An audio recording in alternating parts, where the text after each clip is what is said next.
Ever notice how some moments feel really heavy? Not because you don't know what to do, but because you know exactly what you need to do, and yet you still just don't act. You know you should speak up, you know you should make the move and stop waiting, but for some reason you keep freezing or you feel stuck. So I'm Daryl. I've spent years collecting tens of thousands of fears and watching people move through uncertainty when it matters. And I've noticed something. Every time I actually took action, it wasn't because I suddenly felt ready or confident. Something else sort of shifted. So I started asking, what actually got me to move? The answer is usually one of four things that once they become strong enough, sometimes you need just one, sometimes you got to stack them up a little bit. But when you get and understand these four, it allows you to move a little bit faster and allows you to evaluate your decisions to figure out if I can get one of these to move, I can take action. So the first one is your values. This is when not acting would violate who you are. We can all tolerate discomfort for a long time until something usually crosses a line.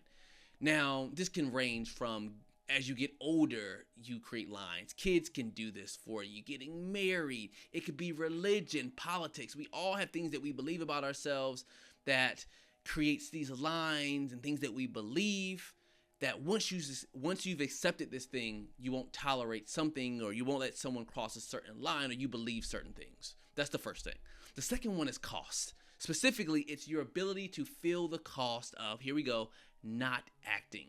So Tony Robbins says, we change only when the pain of staying the same becomes greater than the pain of changing.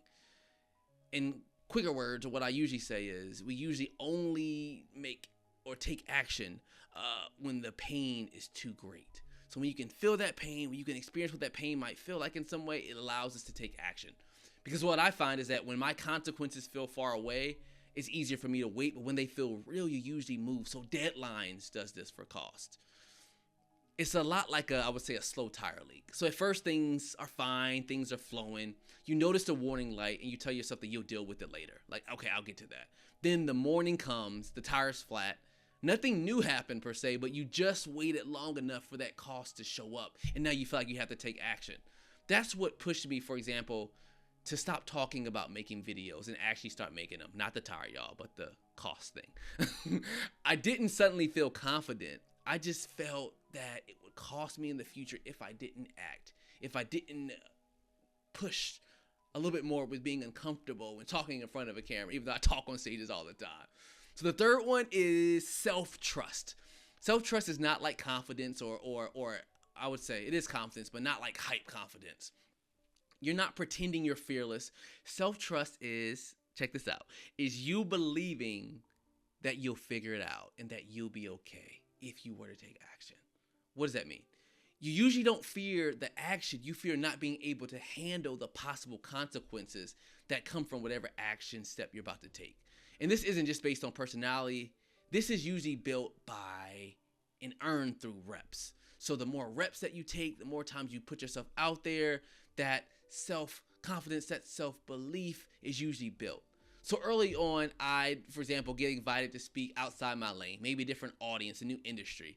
And in my head, I'm thinking, I haven't spoken to these individuals before. How am I going to connect with these people? But after doing it enough times and being effective, after doing it enough times, I know for a fact that I can handle it. Not because I know everything about every single industry or every single thing, but because I've handled that uncertainty before and made it out on the opposite end.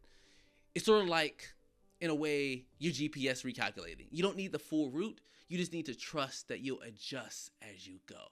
And the fourth one, probably one of my favorite ones. I'm going to do a whole video on all of these, but this is the one that let's talk about it. The fourth one is leverage. Leverage is anything that makes the downside survivable.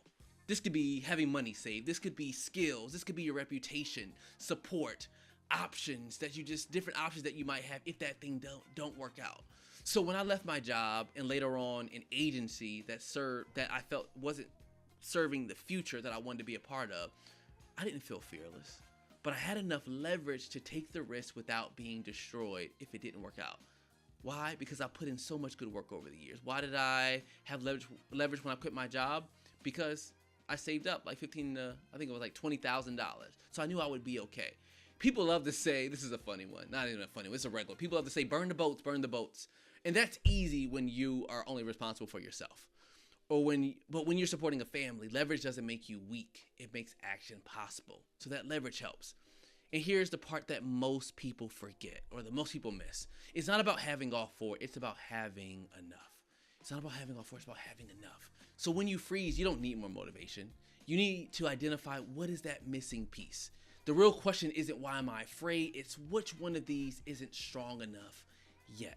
So before you move on, I want you to think about something you've been avoiding. Is it values? Meaning knowing what you will and won't tolerate? What do you believe? Is it cost? Have you not fully realized what happens if nothing changes and actually imagine what that scenario looked like? Is it that self-trust? Is it not trusting yourself to handle or knowing that you can handle what comes next? Or is it leverage? Not having enough runway to fail safely if you were to fail or things didn't work out. Leave a comment and tell me which one stood out. I read all of these and they help me to shape which video I break down next. And if I gave you the language for something you've been feeling but couldn't explain, go ahead and like the video, and I'll meet you at the top because the bottom is getting way too crowded. Peace, y'all.